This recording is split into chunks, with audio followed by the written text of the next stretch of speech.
Picture this: the entire American economy, the food in your grocery stores, the bread on your table, the political stability in Washington depends on a single state. Let's say Iowa. And one year, Iowa fails. Not because of war, not because someone attacked, simply because the rains came up short. The soil turned dry, the harvest dropped by a third. What happens to the rest of the country? Prices explode, shelves go empty, politicians lose power, streets fill with people who have nothing to eat. That's exactly what happened to Rome, the greatest empire in human history, an empire that built roads, laws, and a war machine the world had never seen before or since. But all of that power rested on a single river, a single province, a single harvest that had to arrive on time, every single year, without exception. The river was called the Nile, the province, Egypt. And when that system broke down, Rome never recovered, not once. This is the story of how the most powerful civilization in the ancient world built a dependency it could never escape, and why that lesson matters today, perhaps more than ever. Chapter 1. The River That Creates Life from Death. Every year the same thing happened. In June, the sky above the Ethiopian highlands turned dark. Monsoon rains hammered mountains that most Egyptians had never seen and had no idea even existed.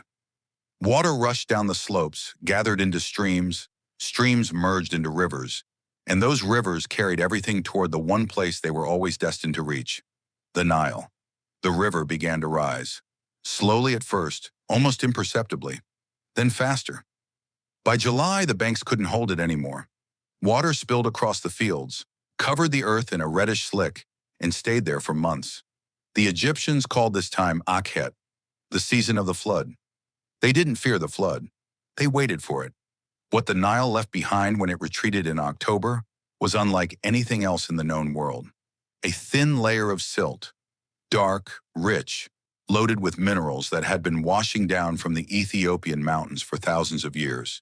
The Egyptians called their land Kemet, the Black Land, not for the color of the sky or the stone, for the color of that silt, for the gift the river delivered every single year, without ever missing once.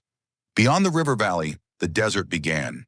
It began literally the moment the silt ended. One step away from the Black Land, and there was nothing but scorching sand where nothing survived. The Egyptians called it Deshret, the Red Land, the land of death. The boundary between these two worlds was so sharp you could cross it in a single step. Life on the left, nothing on the right. The Nile didn't just feed Egypt. It defined exactly where life ended and emptiness began. In that narrow strip of fertile land stretching thousands of miles along the river, Egyptians learned to do something no one else in the ancient world could. They learned to manage water. Long before the pharaohs, long before the first pyramids, farmers were digging canals, building dams, creating basins to hold the floodwater. They weren't just waiting for the Nile to do its work. They were helping it, directing it, making the water go where they needed it, not where it wanted to go. The harvests were impossible by the standards of the rest of the world. Wheat and barley grew on this land twice a year. The soil never wore out because every year the Nile brought a fresh layer of nutrients. The fields didn't need fertilizer. They didn't need rest. The river did everything itself. The Greeks who arrived later watched all of this with undisguised astonishment. Herodotus, who visited Egypt in the 5th century BC, wrote a phrase that was repeated for centuries afterward. He called Egypt the gift of the Nile. That wasn't poetic exaggeration. It was a precise statement of fact, obvious to anyone who had ever seen an Egyptian field next to a Greek one. By the time Rome was just beginning to grow from a small city into something larger, Egypt had already been feeding itself for 3,000 years. It had survived dozens of dynasties, invasions by the Hyksos, the Assyrians, the Persians. Every time a new conqueror arrived, they found the same thing. A river that flooded on schedule, fields that never stopped producing, granaries that always had grain. Conquerors came and went. The Nile stayed. That is exactly what made Egypt the most dangerous prize in the ancient world. Not gold, not armies, not strategic geography. Grain. Endless, predictable, reliable grain produced by land irrigated by a river that knew nothing of drought in the way the rest of the Mediterranean understood it. Whoever controlled the Nile controlled food, and whoever controlled food ultimately controlled everything else. Rome understood this, but not right away. Chapter 2. Egypt. The breadbasket of the world before Rome. Even knew it was hungry while Rome was fighting Carthage, while Roman legions were stomping through Spain and Greece, while senators argued in marble halls about who owned the future of the Mediterranean. Something far more important was happening in Egypt. They were simply harvesting crops. The Ptolemies, the Greek dynasty that ruled Egypt after the death of Alexander the Great, quickly grasped what they had inherited. They didn't change the system. They perfected it. Under Ptolemy II, state officials walked the fields and measured every patch of land with mathematical precision. They recorded how much grain each plot was expected to produce, how many farmers worked it. They built registries that historians 2,000 years later would call one of the most sophisticated bureaucratic systems in the ancient world. It was a grain-producing machine, and it ran flawlessly. Alexandria, built on the banks of the Nile, became the leading port of the Mediterranean precisely because grain flowed through it. Ships came from Greece, from Asia Minor, from the islands. They left heavily loaded. Egyptian wheat fed not just the country itself, it fed half the world. Cities that couldn't feed themselves. Armies fighting far from home. Merchants who resold Egyptian grain at enormous profit.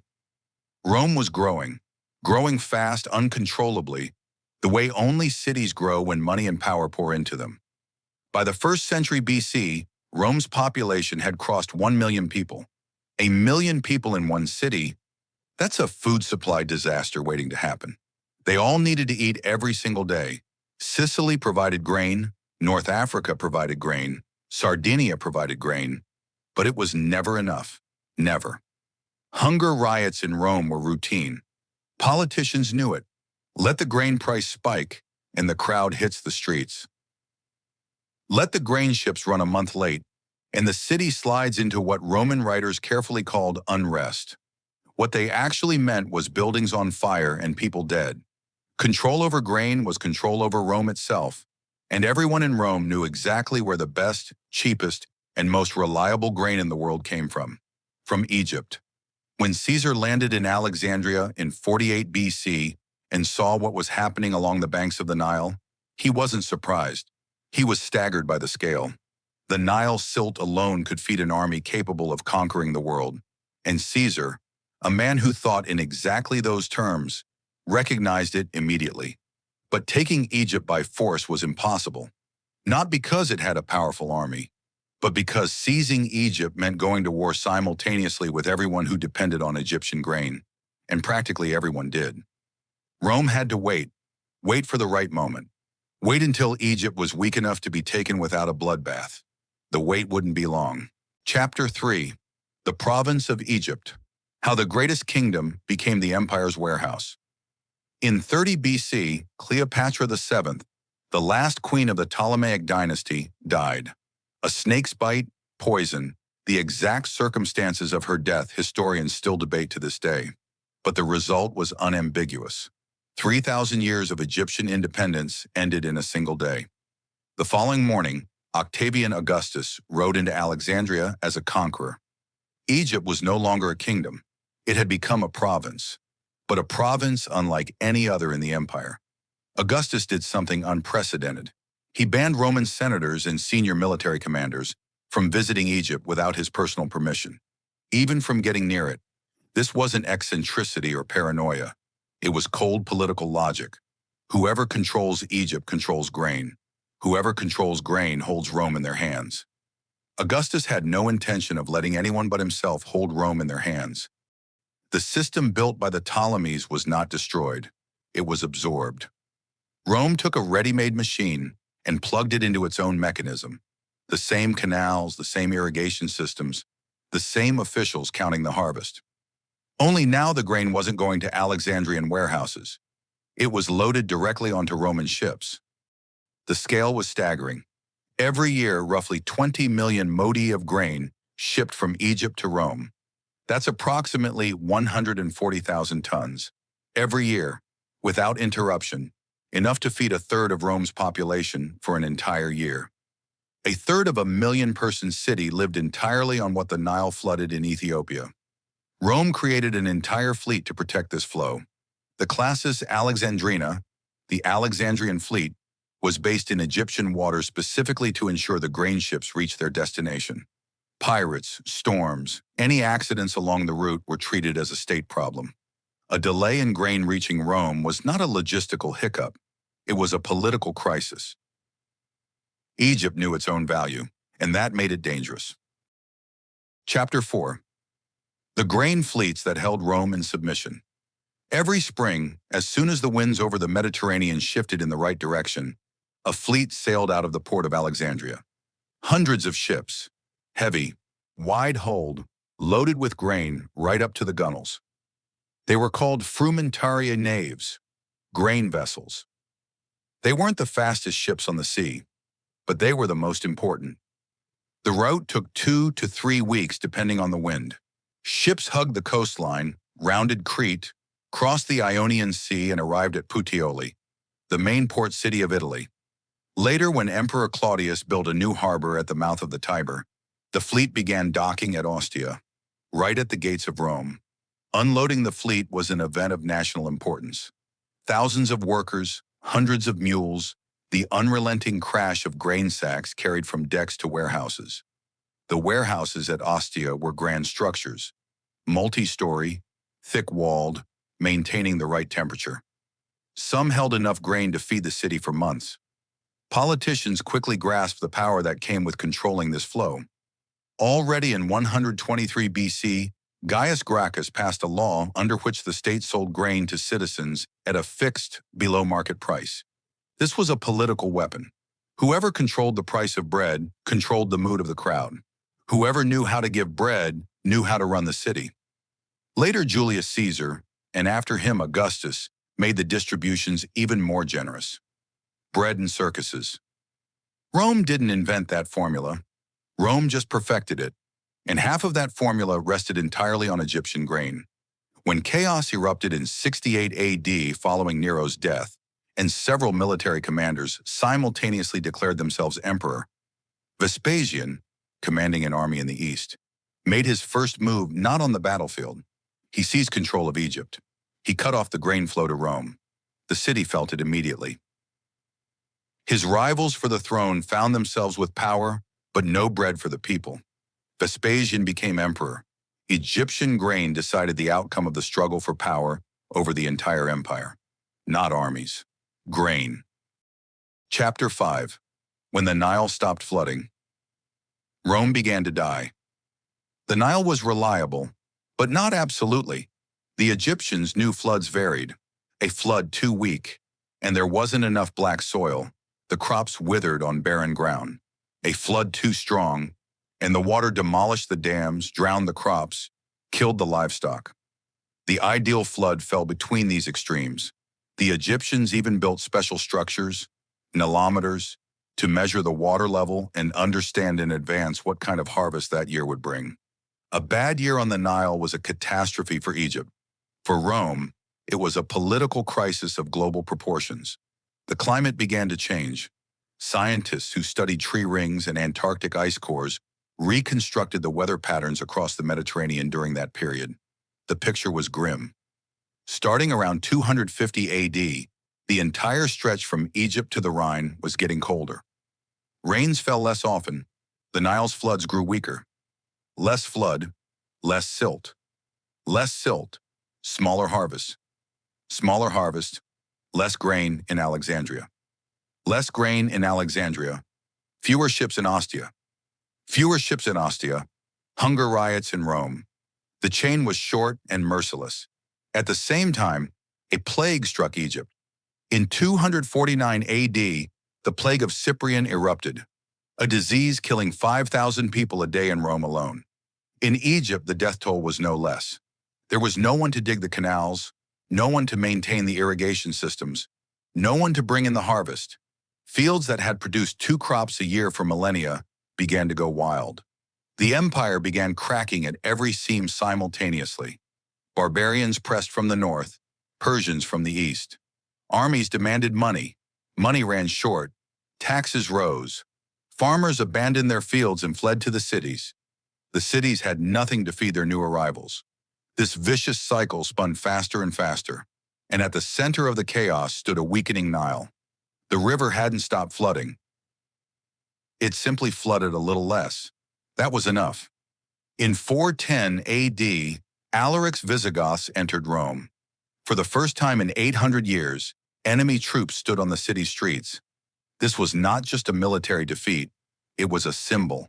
The great Rome that had fed 1 million people, that had governed half the world, that had survived on Egyptian grain. That Rome was dying, slowly, agonizingly, refusing to believe until the very end that this was actually happening. Chapter 6. The river outlived the empire. In 476 AD, the last emperor of the Western Roman Empire, Romulus Augustulus, handed the insignia of power to a Germanic warlord named Odoacer. Without a fight, without a catastrophe, he simply handed them over, and that was it. The Western Empire ceased to exist. In Egypt at that moment, everything was proceeding as usual. The Nile flooded. Farmers went out to their fields. The grain sprouted. The river didn't know the empire had died. That is perhaps the most astonishing thing about this entire story. Egypt outlived Rome just as it had previously outlived the Greeks, the Persians, the Assyrians, and everyone else who came, took what they wanted, and left. The Nile did not stop flooding when the Western Empire fell.